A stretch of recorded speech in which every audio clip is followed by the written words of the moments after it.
Narito ang NBA updates para sa araw ng Biyernes, October 21, 2023. Panalo ang 76ers laban sa Atlanta Hawks 106-120.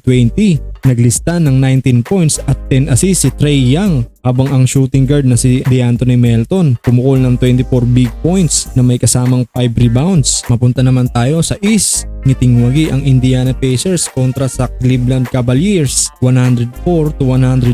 Bumanat ng 28 big points si Donovan Mitchell, habang si Obi Toppins ay meron 17 points. Tambak malala naman ang sinapit ng Washington Wizards kontra sa Toronto Raptors 134-98. Sumalpak ng 19 points si Pascal Siakam, habang ang kalaban na si Danilo Gallinari ay may 11 points. Mapunta naman tayo sa Milwaukee. Panalo ang tropa ni Giannis kontra sa Memphis Grizzlies 124-116.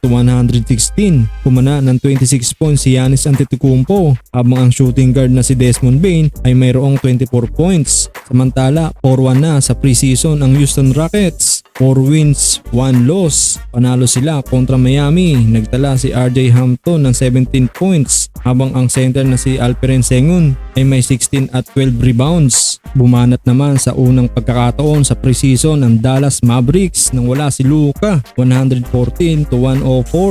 Nagtala si McCollum ng 16 points para sa Pistons, habang ang point guard naman na si Kyrie ay may 17 points na may 11 assists. Dako naman tayo sa uling laban ng Warriors sa preseason. Bitbit ni Wembanyama and the company ang San Antonio Spurs 122-117. Solidong 19 points at 4 rebounds si Wemby, habang ang all-star na si Stephen Curry ay naglista ng 11 points. First quarter, lakas ng loob ni Curry. Kinalaban sa jump ball si Wemby. Unang pumukol sa Warriors, pasok agad ang 3-point ni Klay Thompson mula sa assist ni Chris Paul. Chris Paul gusto pahalikin sa sahig ang rookie. Under 7-minute mark, biglang nag-iinit sa sahig si Wembanyama. Pumukol ng 10 straight points mag-isa.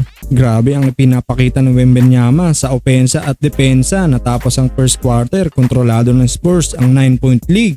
Second quarter, parang pinalipad na saranggola ni Kuminga si Wembanyama. Natapos ang second quarter, balik sa siyam ang lamang ng San Antonio 72-63. Pagpasok ng third quarter, kompleto pa rin ang starting five ng both team. Block party para kay Wemby. Pursupal ang inabot ng Warriors. Nagpakitang gilas ng 19 points si Victor Wembanyama, habang si Stephen Curry naman na may 11 points. Nagustuhan mo ba ang video na ito? Subscribe na sa aking munting YouTube channel para lagi kang updated sa mga basketball videos.